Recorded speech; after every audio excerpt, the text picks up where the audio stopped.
All right, we've had some requests for a little bit of clarification on the difference between enthalpy and entropy, and then how we use them and how we find the sums, how we would use them for Gibbs free energy. So that's what I'm going to go over for you today. So starting with enthalpy, and the way that I remember to use H for enthalpy, or that those two are related, is that enthalpy is the one that has the H in the name. So H for enthalpy, and that is about the energy stored in bonds, the energy that's released whenever bonds are broken. So an overall delta H for an entire reaction, if that's positive, that would indicate to us that's an endothermic reaction, whereas an overall delta H that is negative would indicate to us that that is an exothermic reaction. And then we have entropy, which is referring to disorder in a system or disorder in the universe. And that's going to be the S variable.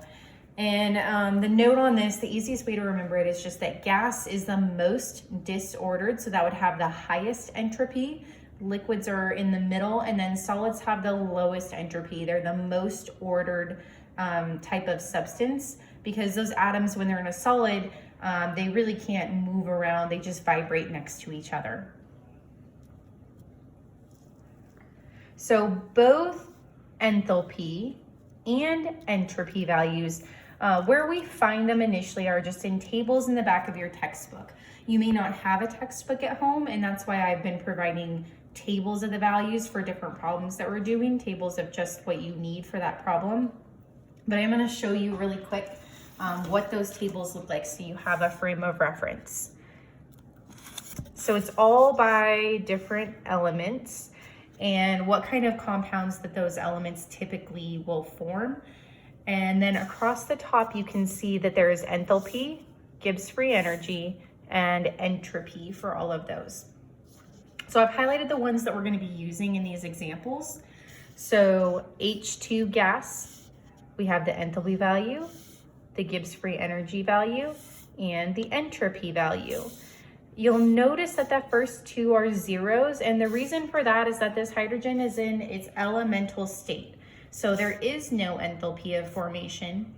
There is no Gibbs free energy. And you'll notice that for all of the elements that are already in their elemental state. If we go down to hydrogen, it doesn't naturally occur by itself. It naturally occurs as a twin. So if it's broken apart, the enthalpy is 217.97 per mole. So these values are all different. And then the other thing that I wanted to draw your attention to is water. There's a lot of them like this, but there's two states that it could be in, liquid or gas, that are included in here, and those have different values. So when you're looking at an equation and you go to try and find the appropriate value, you need to make sure and look at the state. Is it a liquid? Is it a gas? Is it aqueous? And make sure you're selecting the right number for that state. I'm gonna flip it over real quick just to show you the last set of values we'll use in our examples are for oxygen. So 205.14. Okay, so there's two main functions where you'll use enthalpy and entropy. The first one is finding the overall enthalpy or entropy for a reaction. The second one is using them to calculate Gibbs free energy with the variable G.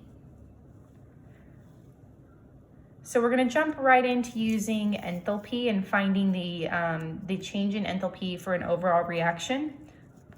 So what you would do is you would look at the reaction, you would go look up the values, and then you would subtract the sum of the enthalpies of the reactants from the sum of the enthalpies of the products. So products minus reactants, and that would give us the sum of the enthalpy for the entire reaction. So here's our example. We have gaseous hydrogen, gaseous oxygen. We're going to make some gaseous water.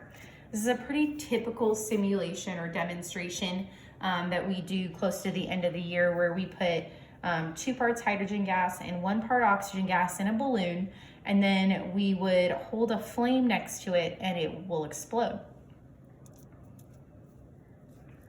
So here's the steps that we take. I'm looking at first the reactants, and when I looked them up on the table, for H2, the enthalpy was 0. For O2, the enthalpy was also 0. But then when I went and looked at gaseous water, it's negative 241.82. Now I've multiplied it by 2 because there's a coefficient of 2 on the water. So my overall for the products would be negative 483.64. If I were to have another product over here, I would add that value to this value. Then I'll go ahead and put it into the equation. So the sum of enthalpies of the reaction is the sum of the products, so that was our 483.64, minus the sum of the reactants, which was 0. Both of them are 0, so the sum is also 0. Therefore, my delta H, my change in enthalpy for the overall reaction, is negative 483.64. So it makes sense that this is a negative value, because if we go back to the top where we looked first at the enthalpy, negative value would be exothermic. That makes sense because, as I told you about this demonstration, it creates an explosion, so that's very exothermic. Okay, I'm gonna move on now to how we find the overall entropy. So to find the overall entropy, we use the same exact process. The difference is we're just substituting in entropy values instead of enthalpy values. So we get those from the S column, the entropy column of that table. So same reaction. When I go and look up the values on that table, for H2, the entropy value is 130.68. I multiply that by 2 because there's an exponent of 2. So I get negative, or 261.36. For oxygen, it's 205.14. There's no exponent, so I didn't multiply it by anything. For the products, water, its entropy is 188.83. I multiplied it by 2 because there's a coefficient of 2, which gives me a total of 377.66. When I put that into the equation, I do the sum of the products minus the sum of the reactants. So the products, there was only one product, so there's only one number there. The reactants, I have 2. So I'm adding together both of those values. And I'll ultimately, when I work that out, get negative 88.84, a negative entropy value. The reason that that makes sense is that we're starting out with 2 different gases and we're ending up with one other gas. So we're making things more organized. We're organizing the H2 and the O2 into little water molecules, little Mickey Mouse water molecules. So they're more organized than they were on the reactant side, and so that's why entropy goes down. Okay. The second function of entropy and enthalpy is finding Gibbs free energy. And we'll use this equation, delta G equals delta H minus T for temperature, and multiplying that by delta S entropy. Important to note that the STP is always going to be in Kelvin, and it's 273.15. So I'm using the values that I have already calculated. So this negative 483 comes from our first calculation where we looked up the delta H for the entire reaction. Okay. And the temperature, it's standard temperature. You always need to assume standard temperature unless you're told otherwise in the problem. So we're assuming standard temperature, and it's that T times the delta S. So I'm using the delta S value that I calculated for the reaction, putting it right down here. So taking it stepwise, the difference in this step is that I've multiplied the 273 times the 88. And overall, my value will be 23,783.4 when I do all of that math. Now, that's a positive value, which indicates to us that it's non-spontaneous. That makes sense. If we go back to the explanation of the demo, where I put those parts, different gases into the balloon, and then I have to add energy through a flame in order to make that reaction happen. So it is not a spontaneous process. Okay. One more thing to show you. And that is that sometimes entropy and enthalpy can be used without Gibbs free energy if we need them. The catch is that it only works at equilibrium. So the entropy of a system is equal to the enthalpy of a system divided by the temperature. And again, only at equilibrium. So if you're not in an equilibrium system, no dice here. But here's an example. It should be something that you recognize because it was one of our quick checks. So we have liquid bromine, and it's going to be in equilibrium with gaseous bromine. And yes, I see that issue with the arrows. I don't know what I was thinking, but you can fix that in your head.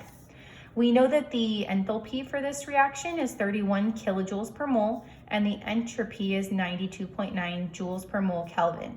I want to draw your attention to this because we'll come back to it in a few minutes. Kilojoules on the enthalpy and joules on the entropy. So be thinking in your head about how you're going to make those units match. So we want to know why is a positive entropy or enthalpy value reasonable for this process? And the reason is that we're going from liquid to gas, and in order to vaporize anything, we need to input energy. So that tells us that this process is endothermic, so that's why that positive value makes sense. When we talk about it in terms of entropy, that is also positive, and the reason is, while there's no more molecules on one side than the other, we're going from a liquid to a gas, so we're becoming more disordered. So it would make sense that the entropy value would be positive. So to calculate the temperature at equilibrium, we're going to use the equation up here. It's at equilibrium, so that's okay, we can use it. So we have the change in entropy for a system equal to the change in enthalpy divided by the temperature. We want to rearrange the equation to solve for temperature. So I'm kind of going to take you through this stepwise so we don't miss anything. So I'm going to multiply both sides by T to begin with because that will cross out those guys. Then I'll have temperature times the change in entropy would be equal to the delta H. So I want to divide both sides by the change in entropy of the system so I can get temperature all by itself. Okay. So I'll have temperature is equal to the delta H over the delta S. So now I'm ready to plug the values in that I have up here in the problem, and I want to bring us back to this whole kilojoule joules issue. So we got to pick which one we want to change. Kilojoules to joules or joules into kilojoules. I picked to change kilojoules into joules. It doesn't matter either way, they just have to be the same. So I took this 31 kilojoules and I added 3 zeros to make it into joules. And then I input them into the equation. So 31,000 divided by 92.9. We'll get 333. That answer is in Kelvin. If you wanted to change it to Celsius, or if Celsius was required for the answer, you can go ahead and do that. It'd be 59.85 degrees Celsius, or you can round that up to 60.